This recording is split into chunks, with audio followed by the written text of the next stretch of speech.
Polisi masih mengusut motif di balik tewasnya satu keluarga di Tangerang Selatan. Lalu benarkah lilitan pinjol atau pinjaman online jadi pemicunya? Dan apa dampaknya jika pinjaman online ini tidak segera ditangani serius oleh pemerintah? Kita bahas bersama psikolog forensik Reza Indragiri yang sudah bergabung melalui sambungan virtual malam hari ini. Selamat malam, Pak Reza. Selamat malam, Assalamualaikum. Waalaikumsalam warahmatullahi wabarakatuh. Dari analisis Anda memang sekarang kan belum disimpulkan begitu Pak Reza motif dari kasus ini oleh polisi. Tapi dari analisis Anda apakah betul dugaan kuatnya adalah utang karena pinjaman online sehingga terjerat utang akhirnya nekat untuk mengakhiri nyawanya sendiri? Mengakhiri nyawanya sendiri berarti bersinonim dengan kata bunuh diri. Kita memang patut berspekulasi bahwa impitan hidup yang sedemikian berat akibat terlilit pinjol membuat orang putus asa sampai kemudian memutuskan untuk mengakhiri hidupnya sendiri. Berarti ada kasus bunuh diri. Namun, karena pada peristiwa yang satu ini ada seorang anak-anak, apalagi yang bersangkutan masih berusia balita, kita tidak boleh berasumsi bahwa anak balita melakukan bunuh diri.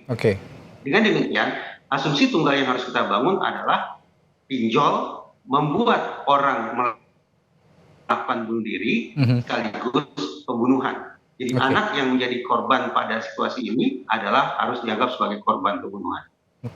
Korban pembunuhan dan akhirnya si pelaku begitu karena stres, karena juga hidupnya terlilit utang, akhirnya nekat mengakhiri hidupnya sendiri. Begitu ya kira-kira Pak Reza ya?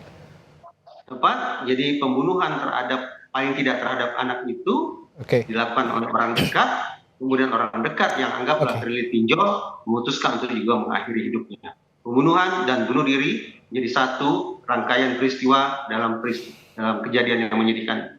Ya, kita memang tidak mau berspekulasi dan berandai-andai, tapi analisis Anda juga memang sangat relate begitu, sangat sangat mungkin terjadi karena itu sudah berkali-kali terjadi. Kita juga beberapa bulan yang lalu masih ingat juga ada juga orang tua yang mengakhiri hidupnya setelah membunuh keluarganya atau diajak bunuh diri bersama lah kalau dalam tanda kutip begitu ya.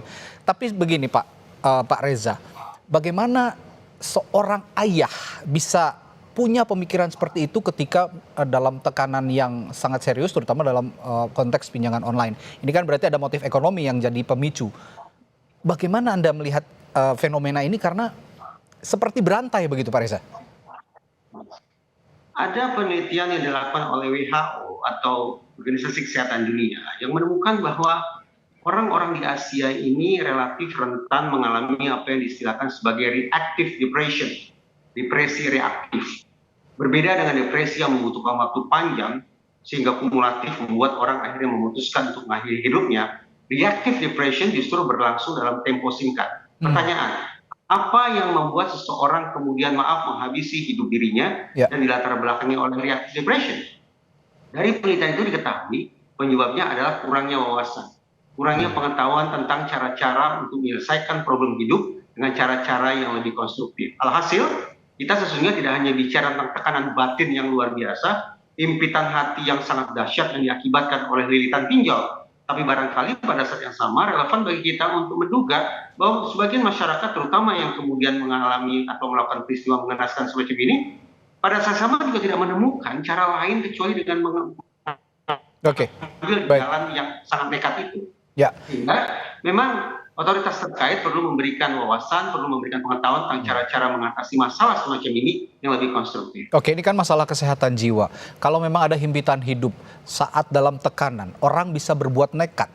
Sebenarnya faktor apa yang bisa memicu mereka, memengaruhi mereka melakukan tindakan yang di luar nalar, bahkan akhirnya sampai nekat menghabisi nyawanya sendiri? Tadi saya katakan, sebentar lalu kita sebatas cukup bicara tentang himpitan perasaan batin yang sedemikian berat dari ulangi. Tapi pada saat yang sama penelitian dari WHO yang disebut memberikan pelajaran penting kepada kita bahwa kurangnya wawasan, kurangnya pengetahuan tentang cara-cara menyelesaikan masalah dengan cara lebih konstruktif itu juga akan bisa berkontribusi sampai kemudian seseorang mengambil keputusan yang salah untuk mengakhiri hidupnya sendiri. Bicara tentang perasaan saya pikir sangat subjektif dan mungkin tidak begitu mudah untuk dilakukan intervensi. Tapi bicara tentang membuka wawasan, memberikan alternatif-alternatif solusi, termasuk terhadap mereka yang terlilit pinjol, saya pikir ini lebih bisa untuk dibiarkan. Tinggal lagi bagaimana otoritas terkait memberikan opsi-opsi solusi jalan keluar bagi orang-orang yang kadung terlilit pinjol untuk keluar dari masalahnya. Oke.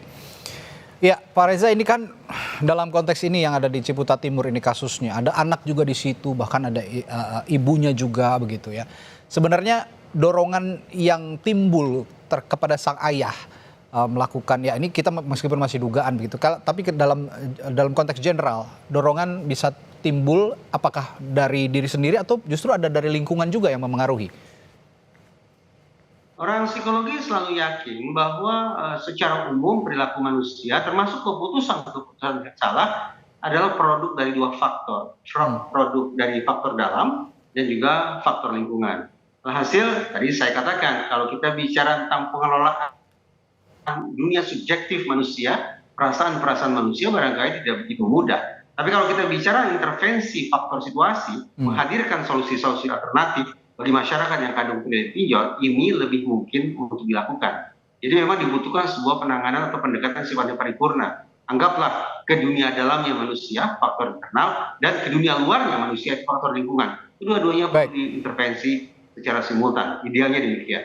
Oke, terakhir Pak Reza, imbauan Anda juga untuk keluarga muda, misalnya ayah, ibu, dan anak yang masih kecil, ketika menghadapi masalah, mengelola masalah begitu ya, dalam sisi psikologis, apa yang harus diperhatikan dan juga harus dilakukan sebenarnya dalam konteks kalau memang keluarga ini mengalami himpitan?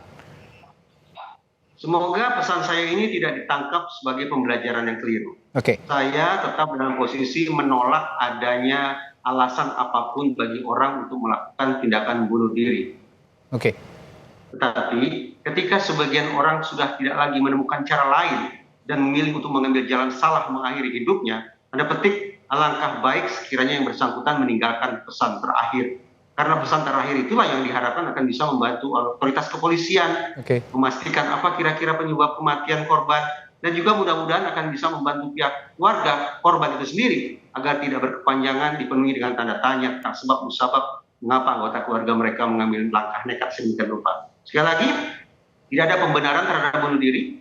Bunuh diri adalah sebuah keputusan yang salah, tapi sekiranya ada orang yang memilih pada akhirnya mengambil keputusan yang salah itu, tinggalkan pesan terakhir.